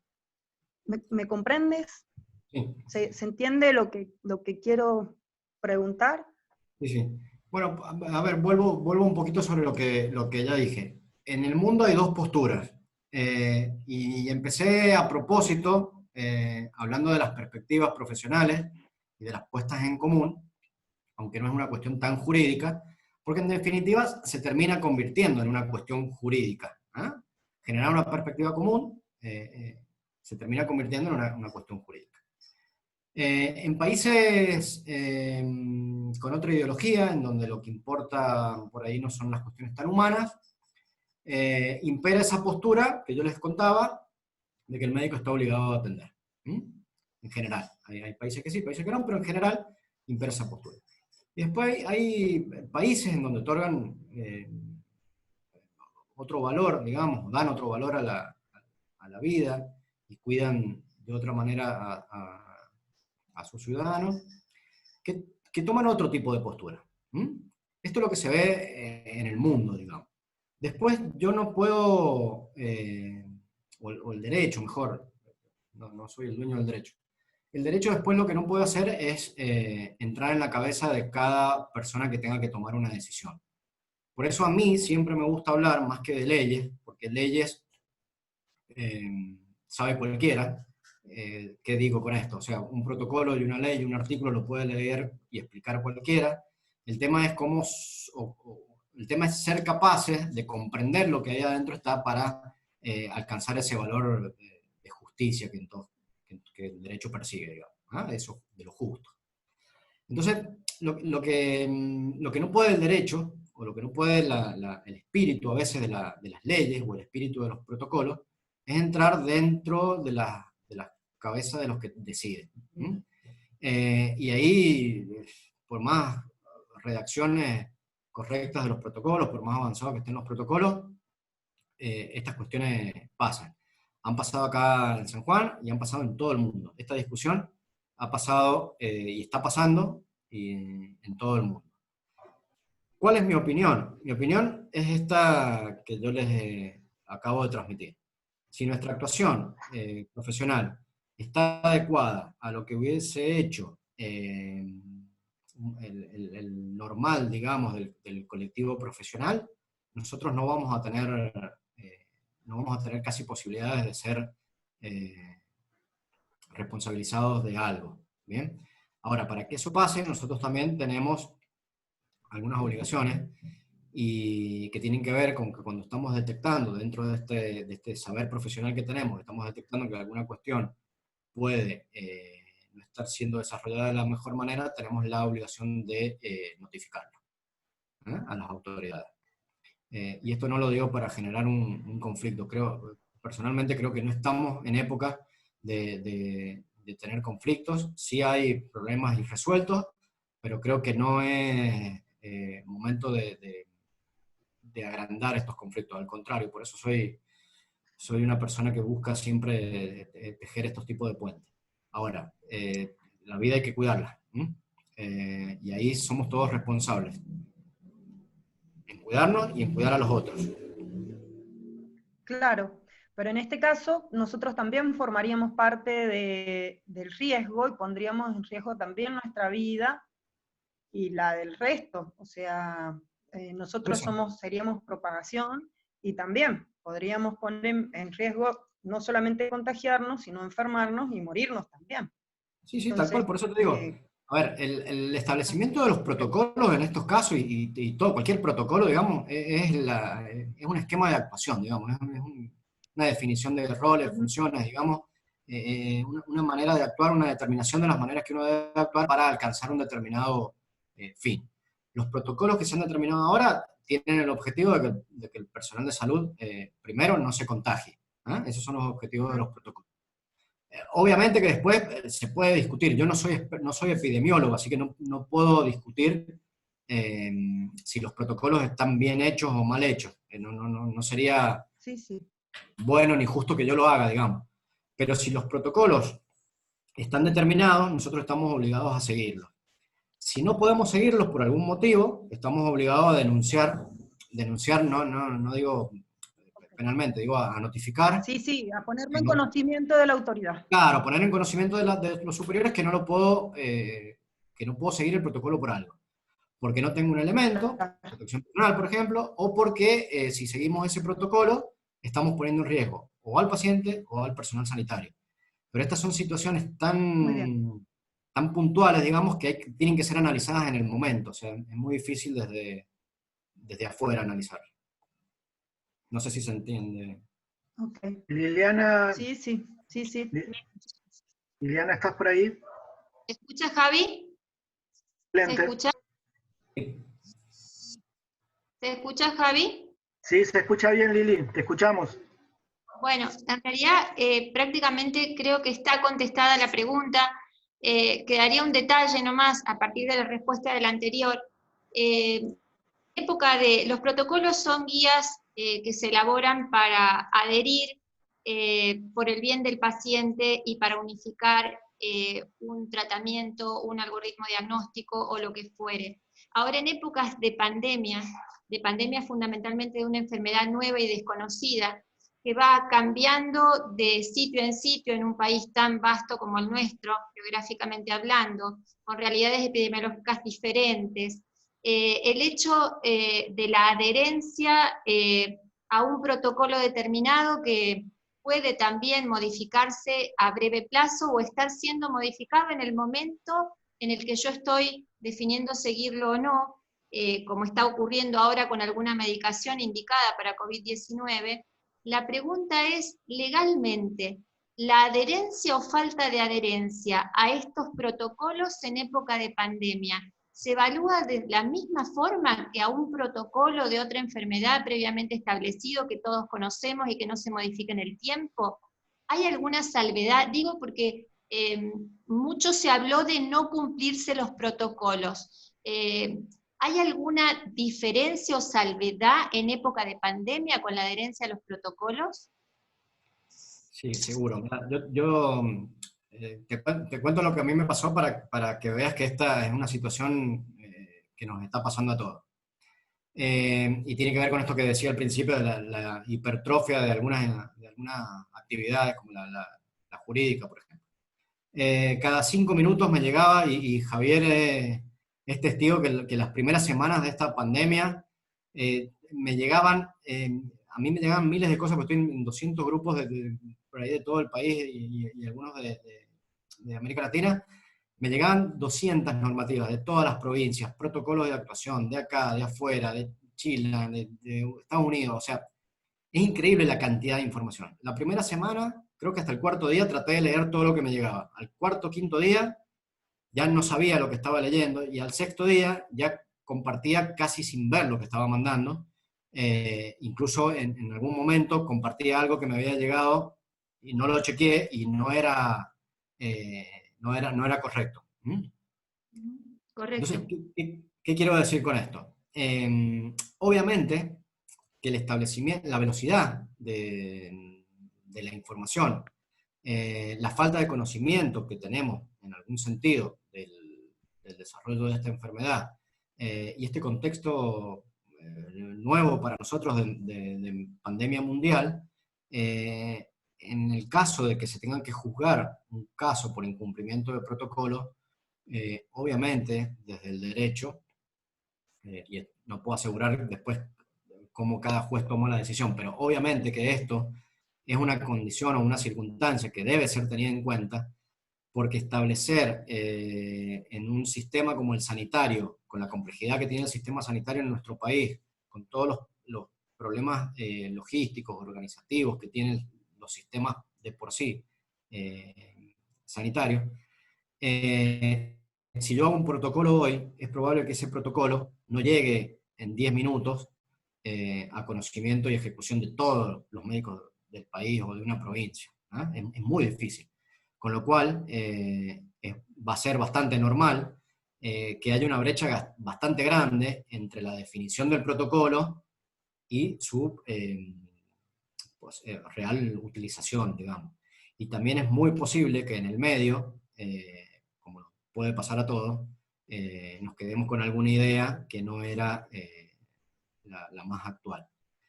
Eso por un lado. Y por otro lado, también tenemos una cierta obligación dentro del marco de la Lex Artis, que por eso se lo remarcaba, de tratar de estar lo más actualizado que podamos.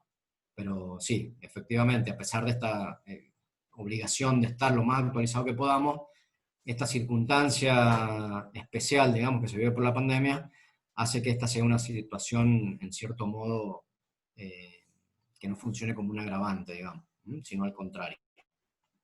Gracias. Tengo una pregunta, una apreciación de la doctora Patricia Díaz, que tiene problemas con el micrófono aparentemente. En un momento de urgencia no puede seguir los protocolos. El tema es que si vamos a ponernos en riesgo nosotros, un poco lo que decía hace un rato Verónica, ¿no? Los que hacemos emergencia siempre nos enseñaron que el escenario sea seguro, y si el escenario no es seguro, así que debemos ver qué protocolos tenemos, cómo los tenemos y si nos bancamos esos protocolos.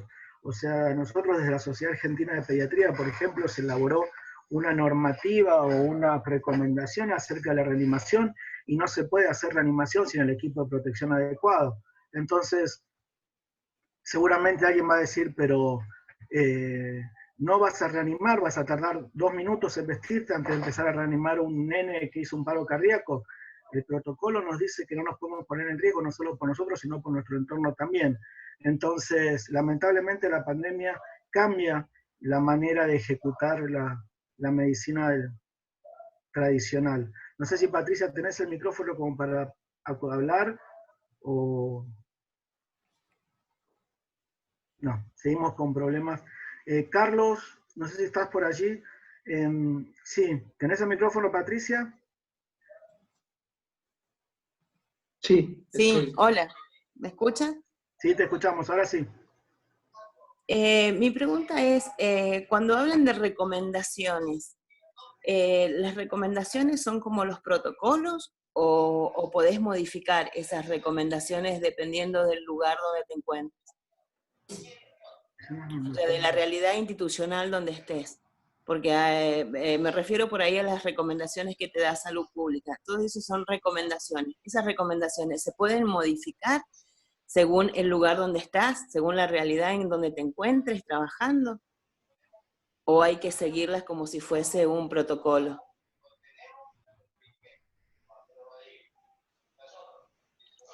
¿Se escucha? No te alcancé a comprender bien la pregunta. Sí, pero no te alcancé a entender bien la pregunta. Bien, Si por es ejemplo, obligatorio seguir las recomendaciones científicas. exactamente, si es una obligación seguir las recomendaciones.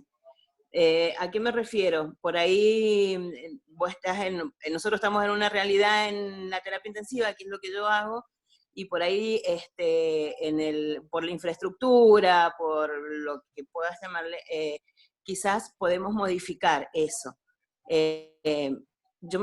Estas recomendaciones son leyes, lo tenés que seguir a rajatabla, a eso me refiero. Mira, por el análisis de los casos en donde se ha debatido la responsabilidad profesional, hay una obligación primera, digamos, que no se puede eludir, que es la normativa. Entonces, a los médicos se guían en su actuación profesional por diferentes formas, digamos. Pero tampoco, bueno, mejor dicho, en la mayoría de los casos, dentro de la Lex Artis, o este arte del ejercicio de medicina, dentro de la Lex Artis, se tiene en cuenta, como una circunstancia más, el establecimiento de recomendaciones de las sociedades científicas. ¿Qué te quiero decir? Que en algunos casos, en algunos fallos que se han dado, a algún médico se lo se estaba debatiendo su responsabilidad por profesional, digamos, en algún sentido, se ha podido ver beneficiado si podía demostrar que las recomendaciones que había seguido eran de unidad científica particular, ¿no? No es lo que habitualmente debería pasar, porque para eso está el establecimiento de la normativa, digamos, o la regulación de la profesión por parte del Estado, porque es una profesión de riesgo, entonces el Estado es el que debería delimitar el marco de actuación de la profesión médica, pero en la justicia funciona como una circunstancia de una contextualización, digamos, el hecho de que existan recomendaciones de sociedades científicas. No sé si quedó respondido. Carlos, tenés ahí, puedes abrir el micrófono, querías aportar algo, recién me dijiste. Sí, no sé si me escuchan bien. Sí, se te escucha bien. Bien, nosotros venimos estudiando el COVID-19 desde 2 meses y medio, 3 meses, profundamente. Tenemos webinar, paper, todo tipo de actualización, día a día, semana a semana, y así hemos venido aprendiendo de a poco y seguimos aprendiendo del bicho, de cómo es el virus, de cómo es el ARN, cómo es el tratamiento, de cómo vestirnos, de cómo desvestirnos, en fin, permanente, de la bioquímica, del laboratorio, de las enzimas, y de todo tipo de webinar y de actualización y de paper permanentemente. ¿A dónde voy con esto? Que a lo largo de estos 2 meses y medio, 3 meses, veíamos que se contagiaban mucho en Europa, sobre todo en España y en Italia, donde nosotros tenemos referencias y más amigos y más conocidos, y no nos llegaban reportes de por qué tanto contagio. El contagio finalmente se empezó a comunicar en el último mes o en el último mes y medio, y no querían comunicarlo porque no sabían si los profesionales se contagiaban en la comunidad. No sé si se me escucha porque está muy fuerte algo que se escucha por ahí. No sabían si se contagiaban de la comunidad o si se contagiaban en su lugar de trabajo. Finalmente, y haciendo el análisis, se dieron cuenta de que el problema estaba fundamentalmente cuando el profesional se desvestía, es decir, se descambiaba. Nosotros, para atender a un paciente COVID, tenemos que vestirnos como catáfila de cebolla, es decir, con muchas capas encima, y desvestirnos como tal, como catáfila de cebolla, capa por capa. En ese desvestir se dieron cuenta, analizando, y después de analizar mucho, se dieron cuenta que habían problemas de cansancio y de error, y ahí se producían contagios. Y de ahí que el 25% de los sanitarios terminaron contagiados. En el primer mundo, estoy hablando de Europa. Entonces, si el 25% de los sanitarios se contagiaron en el primer mundo, donde han tenido muchísimos más medios que nosotros hasta acá llevamos creo que un 12 o un 13% de contagio en la Argentina de los profesionales. Bueno, es esperable de que a nosotros nos suceda algo similar, o tal vez peor, porque que incluso no contamos con los mismos medios que cuentan ellos, ni con el dinero, ni con la cantidad de cosas que cuentan ellos.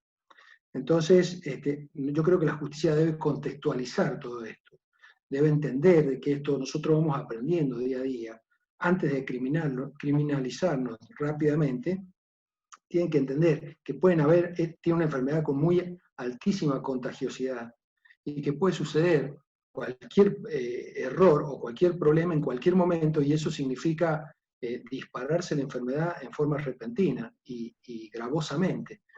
Entonces, es importante que las instituciones, en cierta manera, comprendan esto, que la justicia comprenda esto, y que no se actúe tan rápidamente. Ese era un poco el pensamiento que yo quería dejar, porque estoy viendo que acá en algunas provincias se ha actuado muy rápidamente, se ha criminalizado muy rápidamente, y no ha pasado lo mismo en otros lugares, en otras provincias, en Buenos Aires, en otros lugares y en otros países.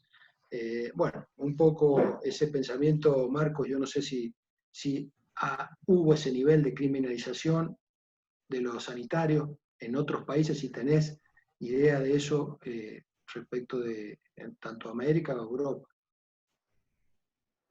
Sí, mira, uno ha tomado contacto con información diversa.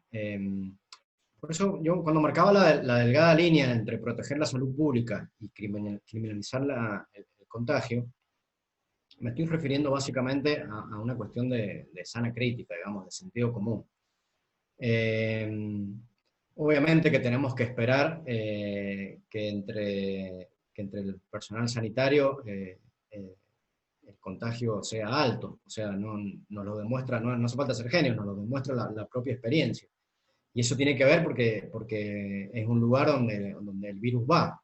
El virus está yendo a los hospitales, el virus lo estamos mandando a los hospitales por nuestros protocolos, así que es un lugar en donde lamentablemente tenemos que esperar que el virus esté. Y dicho esto, uno está viendo, obviamente, cuestiones que llaman mucho la atención y que tienen que ver con esto de criminalizar el contagio. Pero también en estos días que estamos viviendo, con estas cuestiones por ahí más emocionales del problema, o esta mirada más emocional del problema, uno también tiene que analizar y pensar en que también pueden haber ciertas fallas, que son estas fallas o estos errores o estas pequeñas cuestiones que yo digo que tenemos que estar conscientes y atenderlas. Si nosotros somos conscientes y atendemos estas pequeñas desviaciones que no son esperables de la actividad profesional, nosotros solucionamos gran parte del problema. Y después hay un margen que se llama, en derecho se llama el error médico. El error médico es, está la iatrogenia y el error médico. La iatrogenia es el daño esperado, digamos, que puede provocar algún medicamento, o la propia técnica. Y después tener el error médico, que el error médico es un espacio muy chiquito de la actividad, en donde es esperable que por diversas cuestiones nosotros podamos cometer errores. Y ese espacio no entra a formar parte del espacio de la responsabilidad, porque es algo que, como dije hace un ratito, no podemos esperar que todos los profesionales seamos perfectos, o seamos súper profesionales. Entonces, hay un pequeño ámbito reservado para esos errores. Obviamente que se trabaja en minimizarlo, y obviamente que no vamos por la vida diciendo, bueno, pero esto yo me mando hago este errorcito porque me está permitido. No, obviamente que no, nadie está diciendo eso. Ahora, ¿qué pasa? A esta cuestión de COVID se le han sumado muchos condimentos, a mi modo de ver. Un condimento es la necesidad de los medios de comunicación por tener una noticia todos los días. Esto lo estoy viendo no solamente acá en San Juan, sino que es algo que está pasando en todo el mundo.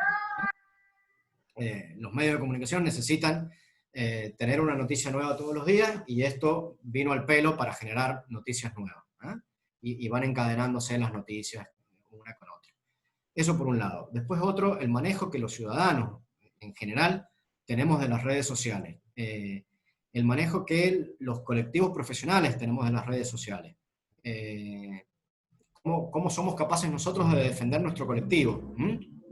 Sin atacarnos, sin desprestigiarnos, sin estigmatizarnos. Por eso te digo, se han juntado muchos condimentos. Y tal cual como vos decís, no es lo habitual que se haya criminalizado el contagio. Lo que sí está pasando en varios lugares del mundo es que se están analizando algunos incumplimientos graves a los protocolos establecidos y algunas actuaciones totalmente en contra de la normativa que los diferentes estados en donde está pasando esto han establecido. Pero bueno, ahí ya estamos entrando en el ámbito de alguien que tiene un total desinterés, digamos, tanto por su vida como por la de los demás. Pero esas son dos cuestiones aparte. Lo normal es que nadie va por la vida buscando contagiarse, y mucho menos contagiar a otro. O sea, yo no creo en esa situación. ¿Alguna participación más de los presentes? Son muchas las preguntas. No sé si está Augusto Zaneta todavía por ahí. También había una pregunta acerca de la confidencialidad de los datos. ¿Qué podemos hacer nosotros para cuidar la información médica? Mirá, muy importante. Me lo preguntaste recién al pasar y no me olvidé de contestártelo. A ver, la confidencialidad de los datos, en una época como la que estamos viviendo, cambia un poco, y en esto espero ser claro para que me entiendan, cambia un poco con la con el criterio normal que veníamos trayendo. En una situación normal, los datos médicos están protegidos por ley dentro de los datos que se consideran privados y no pueden bajo ningún punto de vista ser difundidos. O sea, en una situación normal, nosotros no podríamos dar el nombre de un paciente, ni su patología, ni las condiciones que tengan que ver con su estado de salud. No podemos dar el nombre, ni podemos, como lo he visto también ahora en algunos medios, hacer algún tipo de caracterización o dar algún tipo de dato que pueda facilitar su identificación, digamos. O sea, no podríamos decir, sí, tiene COVID el dueño de la fábrica de fideos. No sé. ¿Ah? No podríamos de ninguna manera dar algún dato que permita la identificación. Eso es una situación normal. Ese derecho de confidencialidad de los datos tiene, en una época como esta, una única excepción. Si nosotros hoy, para hacer una recorrida epidemiológica o para hacer un mapeo epidemiológico de una persona contagiada, si necesitáramos, porque no podemos hacerlo por los medios tecnológicos o los medios administrativos disponibles o la información que tengamos, podría este derecho de confidencialidad de los datos ceder solo en el caso de que nosotros necesitemos, repito, si no hay otra posibilidad, identificar al contagiado para a través de esa identificación poder llegar a las personas que tuvieron contacto con él y poder aislarlas. Es el único caso, pero en esa circunstancia excepcional, en la que este derecho podría ceder. Claro, pero estamos hablando de algo que va en función de un bien común. Lo que planteamos desde nuestro lugar es desde la estigmatización. O sea, ¿qué herramientas hay? Lo que digo, ponerlo, yo te contrato desde la asociación de infectología, te contrato como abogado para poner una demanda a tal medio de comunicación por... ¿existe eso? ¿Se puede hacer por...? No sé si me entienden, Marco, lo que quiero plantear. Existe como existe la protección legal, existen los remedios para ejercitar ese derecho, digamos, a la privacidad de los datos. Sí, sí, existe tal cual. Hay remedios específicos y hay remedios en general que pueden utilizarse para eso. El problema que tiene esto es que la velocidad se difunde tan rápido que el remedio legal en general, por más rápido que lo apliques, puede que haya llegado tarde. Y sacar una información... Está bien, pero por lo menos sí, sí. frena una segunda investigación. O sea, yo me imagino que una persona, un medio que genera este daño, va a medirlo un poco más antes de volver a generar el daño. Tal cual, a eso iba. Vos no podrías, o sería muy difícil en principio frenarlo, pero como no lo pudiste frenar, también existe la posibilidad de que obtengas una reparación económica, civil, si esa difusión en contra de la ley te provoca algún daño. Eso sí existe. Está bien. ¿Alguna persona más de los que están presentes quiere abrir el micrófono para hacer alguna pregunta, alguna reflexión? Acá Ceci, ¿quieres abrir el micrófono? Ceci 1, no sé quién eres. ¿Quieres abrir el micrófono así te puede escuchar el doctor? Hola. ¿Cómo te va? Sí, te escucho, se escucha. Hola, sí, soy Cecilia Godoy. Muchas gracias por esta muy rico, tiene mucha riqueza todo lo que nos ha aportado el doctor y los chats, por supuesto, para poder guiarnos en nuestra práctica diaria. Mi pregunta es hacia el abogado, si él visualiza que este modo de actuar de la justicia sanjuanina hacia nuestros colegas, tan punitiva, tan agresiva a mi modo de ver como ciudadana, no solamente como médica, puede cambiar al corto plazo gracias a que la expresión nuestra en conjunto es que no queremos criminalización del contagio y de nuestra práctica médica. ¿Visualizás que este apoyo de nuestra expresión, nuestra organización como colectivo médico o en nuestros lugares de trabajo, aporta a que la justicia cambie su modo de actuar? No sé si se entiende Sí, se entiende. A ver, mi parecer, mi opinión personal, es que, y por eso yo empecé hablando de perspectiva, mi parecer personal es que no es un solo sector el que tiene que cambiar para que la realidad cambie. O sea, la sociedad no va a cambiar porque la justicia cambie. De hecho, la justicia dice que no cambia porque la sociedad no cambia, y la sociedad dice que no cambia porque la política no cambia, y la política dice que no cambia porque... Entonces, es como que la culpa siempre la tiene el otro. Hay un cuento, después búsquenlo, muy, muy interesante de Tato Bores, que se llama La culpa la tiene el otro, en donde hay una cadena de responsabilidad siempre al otro. O sea, siempre el problema es de otro, nunca es mío.